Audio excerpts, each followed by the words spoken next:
The hardware requirements for SQL Server 2005 are not surprising. They're pretty straightforward, so let's take a look at those. You just need to be aware of them.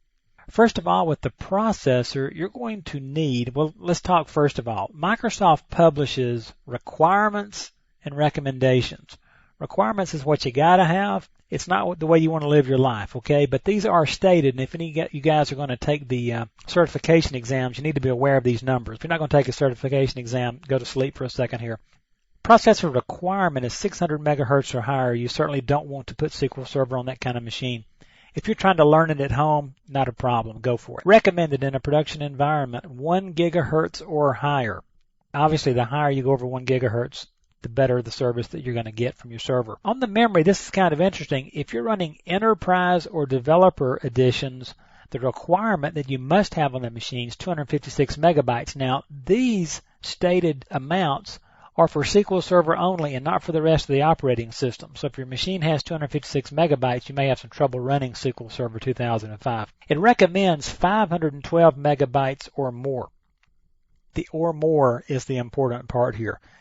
Doesn't matter how much memory you have on a SQL Server. If you could double that, it would be even better. Okay, so always put as much memory as you can possibly afford or the machine will hold as a standard rule. Now for standard and express editions, notice the requirement is 64 megs. Now you will see out there published on the express edition that you can get away with 32 megabytes and so forth. Again, don't try to do that with your life. Go ahead and give it enough memory. And again, notice the recommendation hasn't changed.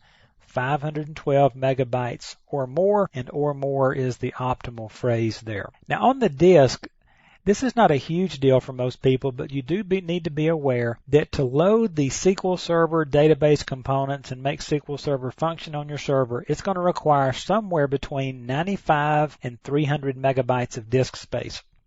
Now, a typical installation, according to Microsoft, requires about 250 megabytes. So that gives you an idea on kind of what you're looking at. However, if you're going to add analysis services, now we won't cover analysis services in this course, but this is basically data warehousing, data cubes and so forth. That's going to require an additional 50 megabytes of your disk space. And if you're going to load reporting services, which people are really falling in love with, by the way, that's going to be two things. First of all, an additional 50 megabytes for the report server itself, and then an additional 30 megabytes for the report designer that you're going to use to build the reports. I will tell you, reporting services, if you haven't seen this, you need to take a look at it. This is one of the coolest reporting tools that I've seen in quite a while. Really like it. It's very simple, easy to use. Users absolutely love the thing. But this is not a reporting services course, so we'll move on. The display, this is real interesting, and you need to be aware of this.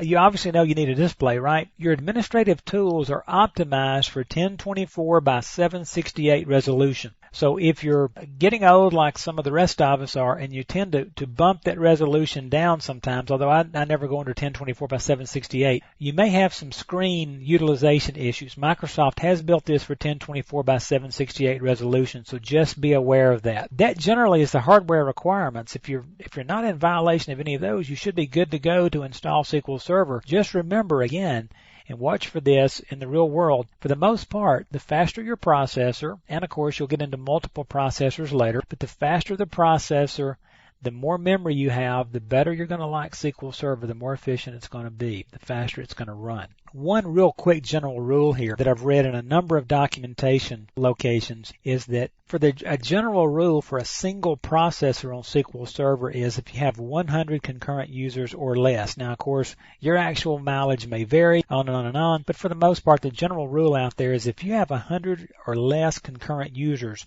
you're probably going to be just fine with a single processor. Once you cross that 100 mark, you're getting real close to needing multiple processors, 2 or more processors in your SQL Server box. So those are the hardware requirements for installing SQL Server 2005.